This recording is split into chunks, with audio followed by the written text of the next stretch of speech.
지안이 지음이 남매가 딱 붙어 앉아가지고 누나가 똑창 하니까 동생이 지긋한 눈빛으로 응원하고 또 격려하는 모습이 참 보기 좋네요.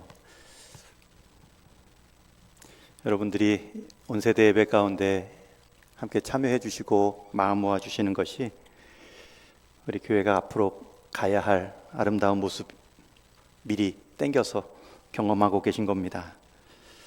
온세대 예배 함께 늘 드렸어야 되죠. 원래 주일학교 예배가 분리되지 않았었죠. 이 주일학교의 시작은 영국 산업혁명 때, 그때 막 공장 일하러 가는 부모님들, 영국이 기독교 국가이긴 하지만 주일에 그렇게 많은 일들을 할 때 아이들이 방치되어서 로버트 목사님, 스티븐스 목사님이 이렇게 남은 아이들 주일에 함께 예배드리고 주일학교를 시작한 것이 주일학교 시초라고 하죠. 한 200년 됐는데 그게 이제 고착화되었죠. 장단점이 있습니다. 아이들 눈높이에 맞는 아이들의 설교, 아이들의 찬양도 필요하지만 함께 우리 3대가 같이 살 때 유익이 있잖아요. 우리가 3대가 함께 예배드릴 때에 유익이 있습니다. 그런 걸 놓치는 아쉬움도 있고 장단점이 있지만 이렇게 함께 모여 예배드리는 것은 더 확대가 되어야 되는 것이 성경적입니다. 오늘 말씀을 배경으로 제가 성경에 맞는 그림책 한 권을 가져왔습니다. 제목은 시계탕입니다. 시계탕. 설렁탕 말고 시계탕. 그 탕자는 그런 목욕탕 할 때 탕자입니다. 엄마는 시간을 잘게 쪼갰다. 10분 내로 준비해. 3분 후에 불 끄는 거야. 1분 남았어. 빨리 정리하고 자. 아, 또 시작이군. 내가 왜 그래야 하지? 제발 저 소리 좀 멈췄으면. 나는 간절히 기도했다. 그 다음날 아침 엄마는 시계로 변해 있었다. 나는 천천히 밥을 먹고 느긋하게 학교 갈 준비를 했다. 엄마는 아무 잔소리도 하지 않았다. 내 소원이 이루어지다니. 지각을 했지만 그뿐이었다. 집으로 돌아와 보니 엄마는 여전히 식탁에 앉아 있었다. 완전히 멈춘 채로. 나는 전화를 걸어 구조 요청을 했다. 구조대원은 곧 도착했다. 우린 1분 1초가 바빠. 이런 장난치면 안 돼. 그러고는 쌩하니 가버렸다. 난 엄마를 데리고 집을 나섰다.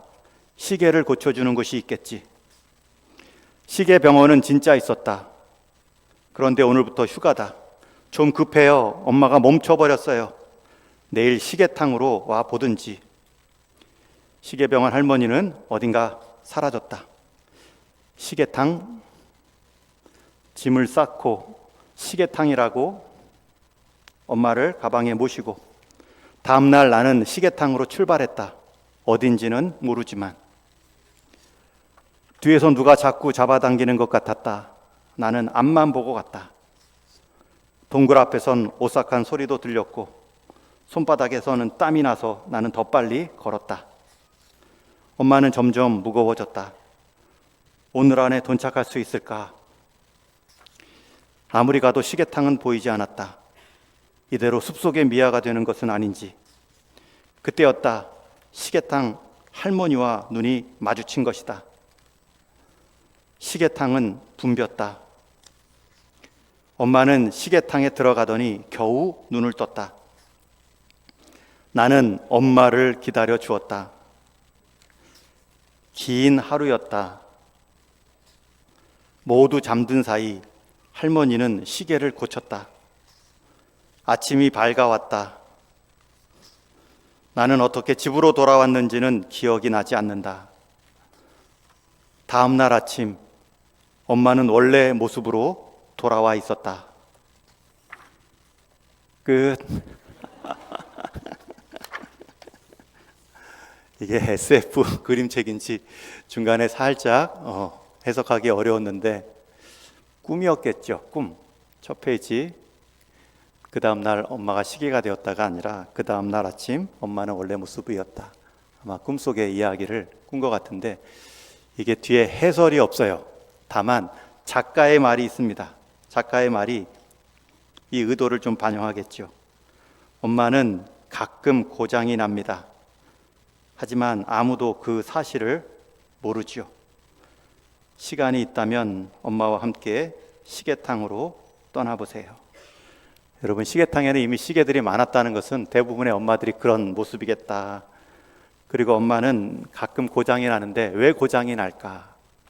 잔소리 하다가 자녀들 잘 되라고 시간 단위로 억척스럽게 길을 열어주다가 너무 지나친 간섭으로 엄마들이 고장 날 때가 있다. 이런 뜻이겠죠. 특별히 그림책에서 닿은 표현이 그 중간에 나오는 엄마가 시계탕에 있을 때 아이는 엄마를 기다렸다. 이게 참 와닿았습니다. 오늘 말씀은 더 이상 설명이 필요 없는 본문이죠. 자녀들아, 주 안에서 너희 부모에게 순종하라. 이것이 옳으니라. 여기서 끝나지 않고 한 번 더 2절에 강조합니다. 내 아버지와 어머니를 공경하라. 이것은 약속이 있는 첫 계명이니 이로써 내가 잘되고 땅에서 장수하리라. 특별히 여기서 이것이 옳으니라 라는 말, 이것이 옳다라는 말은 그저 도덕적으로 괜찮고 마땅하다라는 뜻 정도가 아니라 이것이 옳다라는 말의 옳음은 하나님의 창조 질서를 표현할 때 쓰는 단어입니다.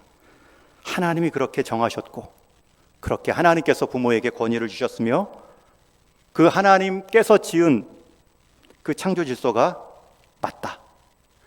여러분, 왜 부모를 순종하고 공경해야 될까요? 자녀는 부모님께 육신의 빚을 졌기 때문입니다.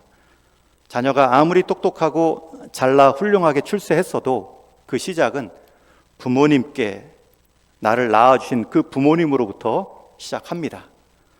그래서 애초부터 아무리 잘 나가는 자녀여도 부모님께 불효하는 자식, 부모님을 투명인간 취급하는 모습은 근본 없는 놈이라 욕을 먹었고 욕 먹어도 쌌죠. 모든 자녀는 다 육신의 생명을 부모님을 통해 이어받도록 하나님은 디자인했습니다. 육신의 생명만 빚진 것이 아닙니다. 부모님은 자녀를 낳고 길러주지요. 양육하고 보호해주는 하나님 역할을 해주는 첫 번째 사람입니다. 태어나서 처음 눈빛을 맞춘 사람이 엄마이죠. 그런 엄마와 아기를 돌보고 생계에 책임을 짓고 가정을 이끌어가는 사람은 아빠입니다. 이처럼 자녀는 부모에게 생명의 빚도 생활의 빚도 진 사람들입니다. 그러니 더 이상 설명이 필요 없죠. 자녀들아, 부모에게 순종하라. 여러분, 생명을 주고 생활을 지켜주는 사람의 말이 그 사람 잘못되게 할까요? 물론 부모의 경험도 한계가 있고 자신만의 경험으로 권면하기 때문에 실수함은 있어도 잘하기 위한 실수였지 악의적인 명령은 아닙니다. 그러기에 오늘 말씀해 보면 중간에 자녀들아 주 안에서라는 표현이 나옵니다. 주 안에서. 여러분, 이 말씀이 있기 때문에 이게 하나님의 창조 질서. 주 안에서 이 한마디가 빠지면 우리 부모의 말은 왜곡될 때가 많습니다. 주 안에서 순종하는 것입니다. 부모님이 연약해도 주님이 그렇게 디자인하셨고 부모님을 그렇게 내게 주셨다면 순종하는 것입니다. 하나님을 신뢰하기 때문에 하나님이 내게 주신 부모님을 순종하고 공경하는 것. 여러분, 이 정도로만 해도 당연한 건데 3절에 보면 그에 대한 보상을 말씀합니다. 이는 내가 잘되고 땅에서 장수하리라. 여기서 땅에서, 내가 준 땅에서 장수한다라는 말은 오래 사는, 지금 말하는 100세 이상 사는 그런 장수가 아니죠. 내가 준 땅에서 그에 맞는 열매를 맺게 하겠다. 여러분, 잘 보십시오. 부모님 테두리 안에서 부모님 말씀 잘 들은 사람들, 신앙을 넘어서 신앙을 상관없이 그런 사람들도 그 부모님 테두리 안에서 맺은 대로, 수고한 대로 열매를 맺는 큰 은혜를 경험하죠. 하물며 주 안에서 부모를 순종한 사람들에게 하나님은 내 손의 수고에 열매를 주겠다 약속하고 있습니다. 여러분, 어머니는 여러분들을 위해 가끔은 나사가 빠지죠. 잔소리하다가 시계추도 빠질 수 있죠. 아버지는 그런 가족들을 돌보느라 티 안 내고 자리 지키다가 몸도 상할 수도 있죠. 제가 지난주 한 동영상을 봤는데 짧은 15초짜리, 20초짜리 쇼츠입니다. 한번 같이 나누고 싶은데 이런 동영상이 있더라고요.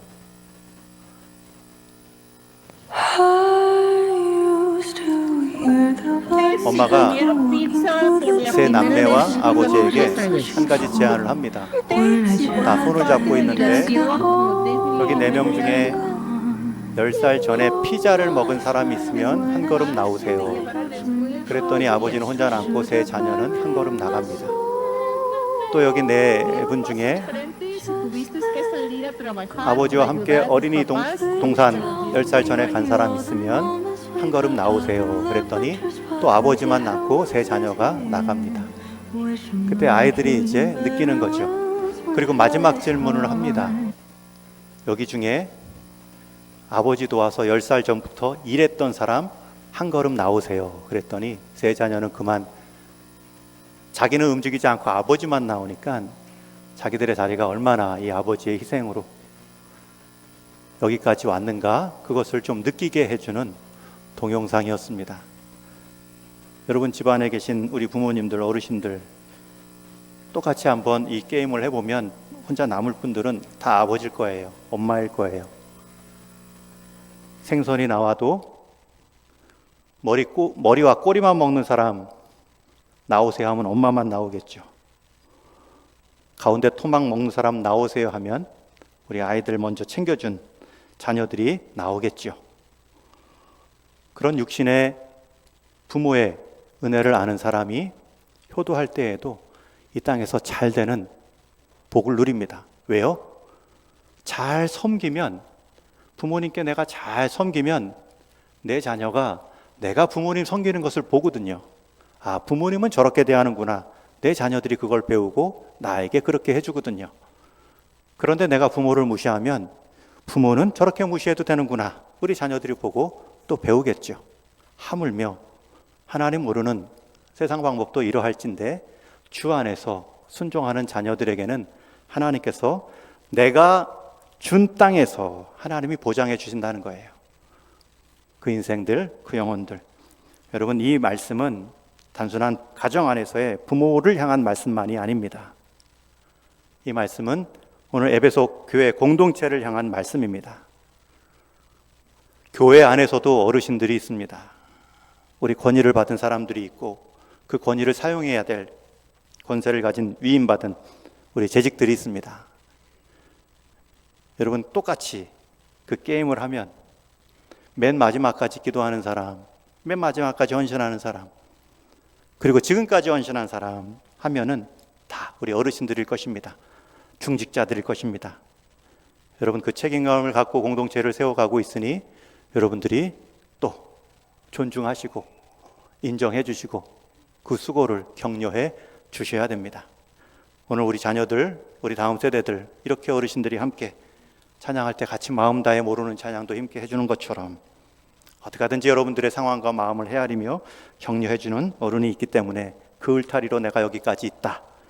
그것 인정하고 그 마음으로 우리 교회 내 어르신들 위해 기도하고 마지막 노년에까지 그 믿음 잃지 않고 하나님 부르심 받을 때 고통 없이 주무시듯 편안하게 가정의 환대 속에 축복 속에 하나님께 가게 도와주세요. 그렇게 기도하고 그렇게 축복하는 모습이 또 여러분들이 보일 수 있는 우리 교회 안에서의 효도일 겁니다.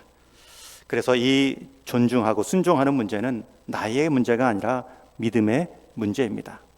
하나님이 부모를 나에게 그렇게 주셨다면 그것 하나 때문에 부모님을 순종하는 것, 공경하는 것.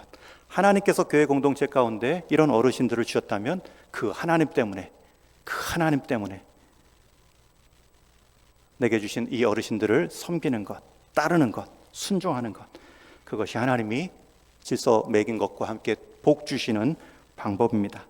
여러분 이 분명한 복을 걷어차지 마시고 교회 안에서, 가정 안에서, 여러분의 일터 안에서의 권위들을 잘 따라가심으로 부모의 심중, 어르신들의 마음을 헤아리시며 여러분들의 복의 지경도 넓혀가시는 은혜가 있기를 주님의 이름으로 축원합니다.